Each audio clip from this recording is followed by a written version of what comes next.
আমরা কি মুসলমান? আমরা মুসলমান আলহামদুলিল্লাহ, আলহামদুলিল্লাহ। হ্যাঁ, আমরা মুসলমান যদি ফজরের নামাজ না পড়ে মুসলমান থাকা যায় তখন। আমরা মুসলমান যদি শুক্রবারে 8 দিনে 2 রাকাত নামাজ পড়ে থাকা যায় তাহলে আমরা মুসলমান। দিনে 17 রাকাত, সপ্তাহে 5-35 ওয়াক্ত পড়ে যদি মুসলিম হতে হয় আমরা ওই মুসলমান না।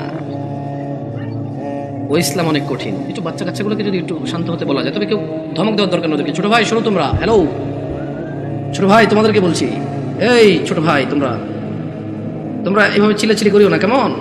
তোমরা খেলাধুলা করো, সমস্যা নেই। একটু ওই যে অবশ্য তোমাদের জন্য এই দাওয়াত কতটুকু কাজে আসবে, তোমাদের মুরব্বীদেরই তো কাজে আসবে বলে মনে হয় না। তোমরা তো এখনো কথাই বোঝো না, ছোট মানুষ, 8-10 বছর বয়স। তোমাদের উপর এখনো নামাজও ফরজ হয়নি, তোমাদেরকে কি ওসিয়ত করবো বলো? 60 বছরের মানুষই মসজিদে আসে না। আমি খুব পবিত্র এরকম কি বলতেছি দেখলে না? বলবে যে উনি তো এমন ভাবে কথা বলেছে মনে হয় জান্নাতের সার্টিফিকেট নিয়ে আসছে। না, আমাকে এখানে আপনারা নিয়ে আসছেন কথা বলার জন্য। আর আমার কথা বলার আন্দাজ হচ্ছে যে সামনে যারা আছে তাদেরকে নিয়ে কথা বলবো। এর মানে এই নয় যে আমি এখান থেকে বাইরে আছি, আমি নিজেকে সহযোগ করে কথা বলবো। নয়াপাড়ার মানুষ, শুকরিয়া আদায় করো যে তোমরা মুসলমানের ঘরে জন্ম হয়েছ। আলহামদুলিল্লাহ। আজকে এখানে যেই ন্যায় এবং অন্যায়ের বিষয় আলোচনা হবে তা প্রত্যেকটা মানুষের জন্য প্রয়োজনীয়, অত্যন্ত জরুরি।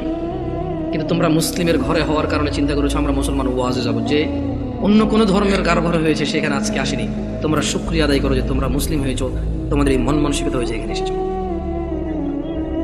নয়াপাড়ার মানুষ,